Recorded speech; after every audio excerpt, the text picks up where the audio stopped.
All right, so I am out here at the Cove in Virginia, and this place looks awesome. You gotta see it. So I'm just gonna go ahead and get on the bike, and we'll start talking about the trails we ride it. All right, so what you were looking at right here is the front of my sweet, sweet Polaris Scrambler that I so very much love. As I get on and get ready to ride, you can see part of the trailhead, and I'm gonna go ahead and take off right now. So as you watch that beautiful machine drive away, you can see more of the trailhead. In fact, I'm gonna go ahead and pan to it so you can kind of get a better view of the overall trailhead. There you go, that's what you're looking at, outhouses and all. Great trailhead, plenty of space. So funny story about this trail as we get going here, you can watch this trail footage, and I'm just gonna go ahead and soothe you with my sweet, sweet voice. That's awkward, I'm not gonna do that. So as we go ahead and head down this trail, I gotta say, I actually stumbled across this hidden little gem on my way to riding in Pennsylvania. Okay, it's probably not a hidden gem to those in the area, but I literally just stumbled across it, and within 12 hours, I was hitting the dirt, or in this case, mostly rock, as you'll come to see. I'd never heard of this trail before. I was actually planning on going somewhere else this day. That did not work out. Randomly came across it. It looked amazing, so I headed that way. Now, as we hit this trail, you'll notice it actually starts off pretty easy, and that's because there are 4 trails, and when you check in, this is actually the trail they recommend you start with. It's the green trail. It's like 2 miles. It's pretty basic. Let's go ahead and move on. Okay, so here's where we turn down another trail, and quite frankly, this is where it gets extremely frustrating. So the Moto Cove offers 4 one-way trails.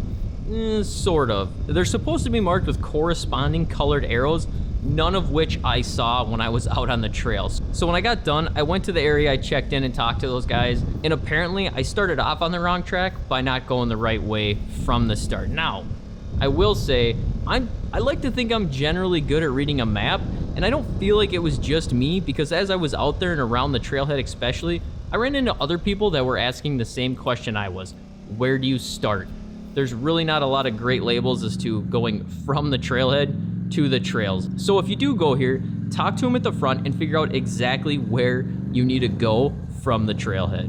All right, so back to the trail. As you can tell, this has quickly started to change from that basic gravel style trail to a much more rocky environment. So there's 3 other main loops that we have not talked about yet. One is the orange loop, that's about 10 miles, and this is where it starts to get harder. It consists of some loose rock, water crossings, and some steep hills. Then there's the blue trail, that's about 4 miles and consists of some steep climbs, bridge crossings, as well as some just good, fun winding trails. And then you have the red trail. Now the red trail spurs off of the orange trail, and that's gonna add another 22 miles. It's considered the hardest trail and consists largely of steep hills, technical single track areas, and large rock sections with some mud mixed in there as well. So as we continue down the trail, let's get some of the basic facts out of the way. Moto Cove is actually a privately owned tree farm. The trails wind through thousands of acres in the Appalachian Mountains and has a lot to offer. It's open year-round, and as far as what's allowed there, quite frankly, almost everything. And I really do mean everything. Dirt bikes, ATVs, side-by-sides, buggies, Jeeps. If it's got a motor, there's a good chance they'll let you ride it there. But let me just say as a disclaimer, not everything is allowed there all the time. So if you have a Jeep or something that large, definitely call ahead and make sure that you figure out exactly when those are allowed on the trail. But as far as your ATVs and side-by-sides, that's pretty much all the time. So all of those loops end up providing you about 35 to 40 miles of trails.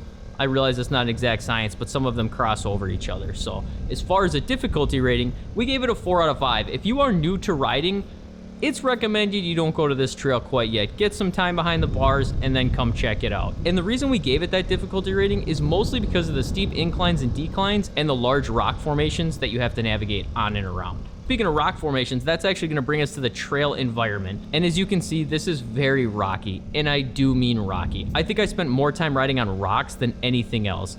On top of that, it is really hilly, and it definitely gives you that off-road feeling. And I mean true off-road feeling. In fact, if you're not paying close enough attention, you quite frankly might end up coming off the trail. So definitely pay attention. But that's what I mean is it has that real off-road feeling. Not like somebody groomed a nice trail for you to ride down. There are areas where you almost feel like you're breaking your own trail. But don't do that. Make sure you stay on the trails they provide.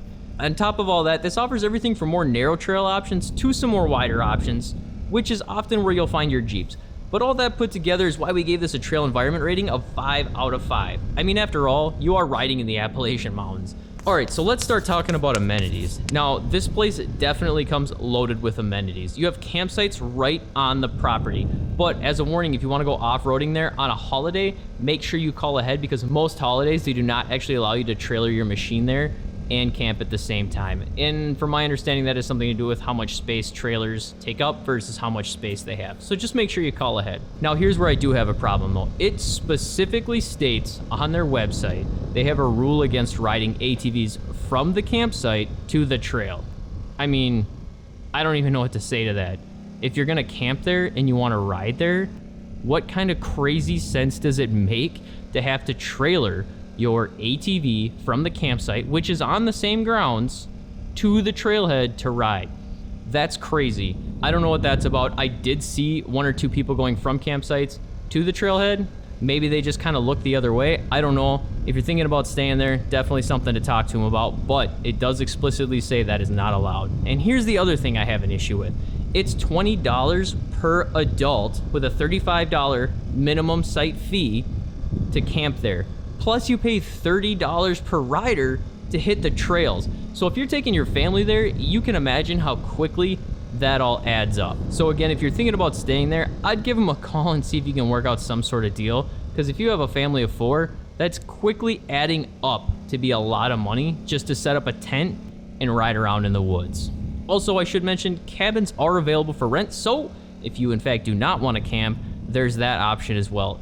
All right, so additional amenities, besides the camping, besides the cabins, besides being able to ride off-road, they have a lake on site. You can swim, you can fish, there's boating options available. There's even a rifle range, which is freaking awesome, and hot showers.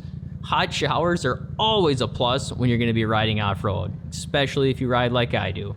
All right, so who is this for? So this trail is really meant for riders who are looking to get in some good rocky trail rides, right? Again, it is very rocky, and I'm not saying that in a negative way. I just want you to know the type of trail that it is, because you spend most of your time on the rocks. So it should be noted that this trail, it's really not meant for the inexperienced rider, because quite frankly, most of these trails may feel really overwhelming to that individual, and you could very easily roll your machine out here. So if that type of environment makes you uncomfortable, again, get a little more experience and come back and check it out. And if that doesn't make you uncomfortable and you like climbing over rocks with some steep inclines and declines, this is definitely the trail for you. This is also a good trail system to check out if you're looking to get away for the weekend, because like I mentioned, with all those amenities, you can easily spend a whole weekend here without running out of things to do. I should also mention this is for the rider that is looking for a family getaway.